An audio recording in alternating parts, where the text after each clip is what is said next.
Hello दोस्तों, मैं आपका दोस्त अनुकल्प लौट आया हूँ एक नई कहानी के साथ। चलिए शुरू करते हैं आज की कहानी। मैं जो आज आपको कहानी सुनाने वाला हूँ वो मेरे दादाजी के साथ ही हुआ था।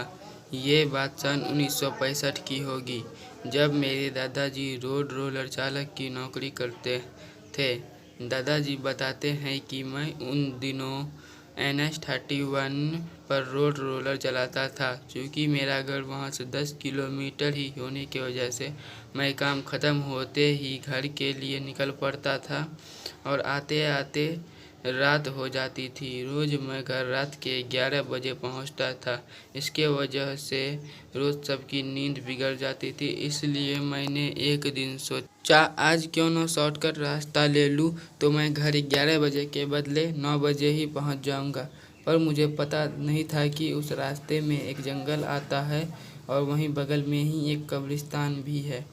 इन सब से अनजान मैं उस रास्ते पर चल पड़ा। लगभग आधा घंटा चलने के बाद मैं उस जंगल में पहुंच गया। वहां मुझे मेरे बेटे की आवाज़ सुनाई दे रही थी कि पापा यहाँ आओ, कहाँ जा रहे हो मुझे अकेले छोड़कर।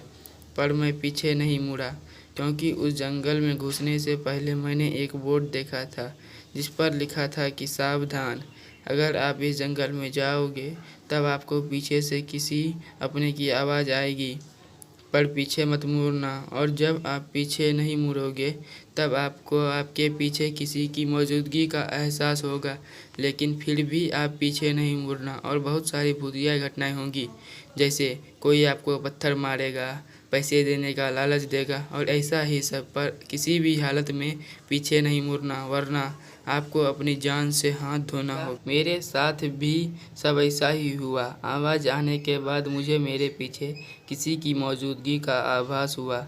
मैं फिर भी पीछे नहीं मुड़ा। तब मुझे पीछे से कोई पत्थर मारने लगा। मैं फिर भी नहीं मुड़ा। मैं अब तक समझ गया था कि यहाँ कुछ तो गड़बड़ है, इसलिए मैं वहाँ से दौड़कर भाग आया और सीधा घर पर आकर ही रुका। मैंने ये सारी घटनाएं सबको बताईं। इसके बाद मैं खाना खाकर सो गया।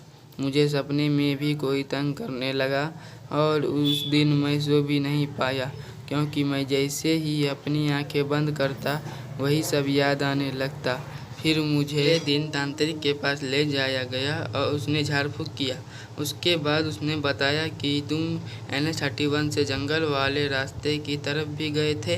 तो मैंने बोला हाँ गया था, क्योंकि वो मेरे घर जाने के लिए शॉर्टकट रास्ता है। तब उसने बोला तुम्हें उधर नहीं जाना चाहिए था। तो मैंने पूछा क्यों? तो उसने बताया कि आज से 10 साल पहले वहाँ बस दुर्घटना हुई थी। जो भी लोग उस घटना में मारे गए उसे वहीं सड़क के बगल में गाड़ दिया गया था।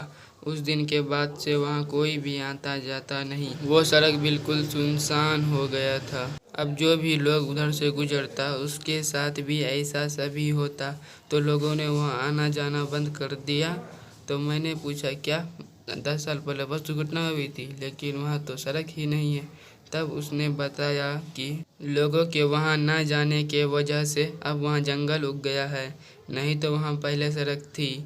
आज वो जगह कब्रिस्तान बन चुका है। तो दोस्तों, आज की कहानी में बस इतना ही। अगर आपको कहानी पसंद आई हो तो वीडियो को लाइक कीजिएगा और चैनल को सब्सक्राइब कर दीजिएगा। Thank you, your friend Anukalp.